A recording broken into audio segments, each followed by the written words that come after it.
And we've made a nationwide amusement park built of the scraps from the civilization with the hands of the volunteers that makes it free. Local communities are all involved in every single one of these. You guys found it before everybody. I think keeping an open mind on what is reusable and, being able to harvest usable materials that still have a lot of life in them.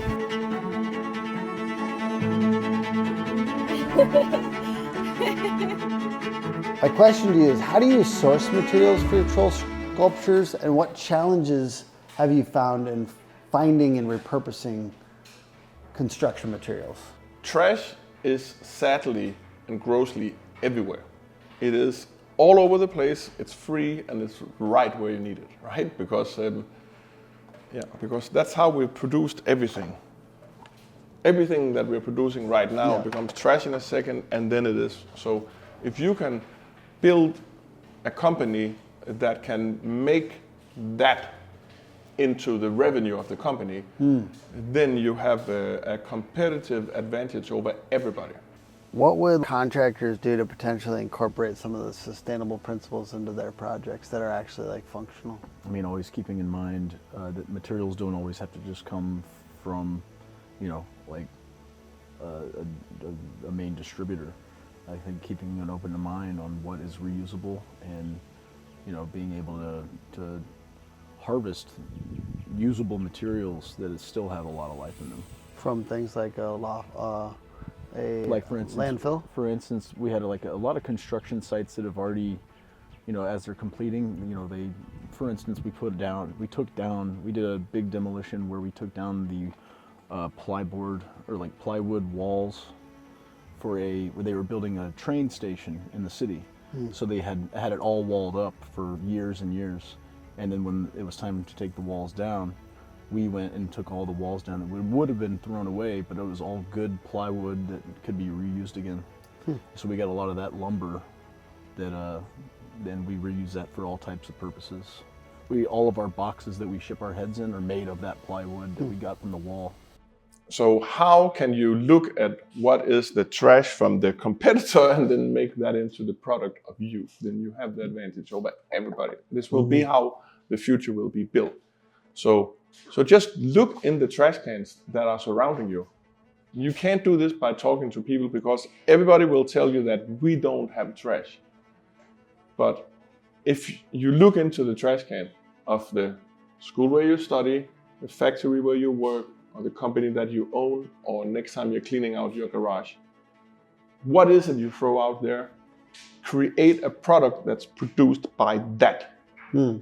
That is how you will make a great company that has a great story, where you have to transport your resource really not far, because it's right here where you need it, and that will give you the advantage over everybody else. So most commonly on your guys' sculptures, pallets are one of the biggest ones, correct? Yeah. And lots of people could, I was just thinking about making saunas out of pallets. You can make a pallet sauna. There's a lot of little ways just an average person could do it, but I'm trying to more ways people could use construction materials that what are the most common big ones that get discarded? So two things you get, right? You get the story of that you are actually trying to do something good if you're recycling instead of selling it. And you get the material locally sourced for free. Those are the two things that you get if you recycle. And everybody can make a sauna, right? It's not who makes the best sauna. It's like milk. Why do people buy organic milk? They don't buy organic milk because it tastes better. They don't buy it definitely not because it's cheaper. They don't buy it because it's easier. They buy it because it makes them feel that they are a part of making the world a better place for them and for their children. And this is all the companies of the future. They will all be built on this. We enjoyed that one a lot. Very cute, very cool. Here in Detroit Lakes, Minnesota.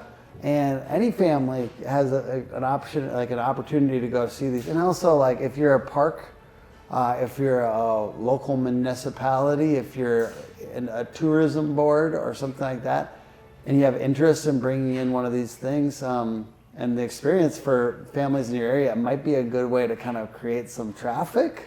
I mean, that's ultimately one reason that people bring you guys out, is it creates a element of tourism that's kind of unusual and kind of fun.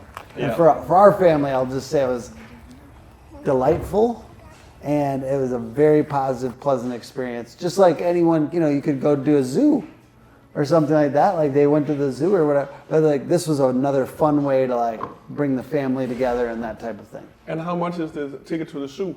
Yeah. And how much is it's like $10 or $15 or something, and you're 4 people, so you end up like with $30 or $80 or something like in that ballpark.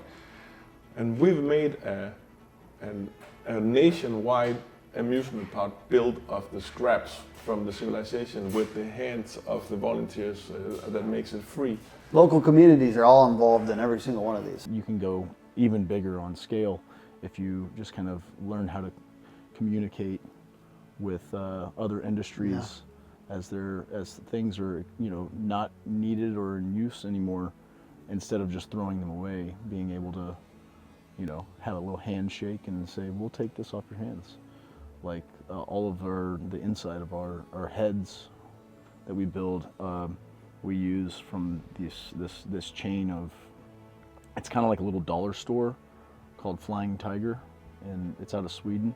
But when they re-image their stores, they take out all these big cabinets, and it's made of like this really nice plywood. So instead of throwing it away, we asked them, hey, can we have those? We'll pay for the disposal fee or whatever, and we'll truck it out to our farm instead, so that we get a lot of that as well. So a lot of the wood, all the wood that we make in-house is going to be 99% recycled. Mostly pallet wood, but yeah, cabinets and things from all types of, just getting creative on how to, find and reuse things. That company that roofing company that you want to be like, look in the trash can of that company, build a company around what's in their trash can, you'll have an advantage. You'll change the world for something better, and you have a good story.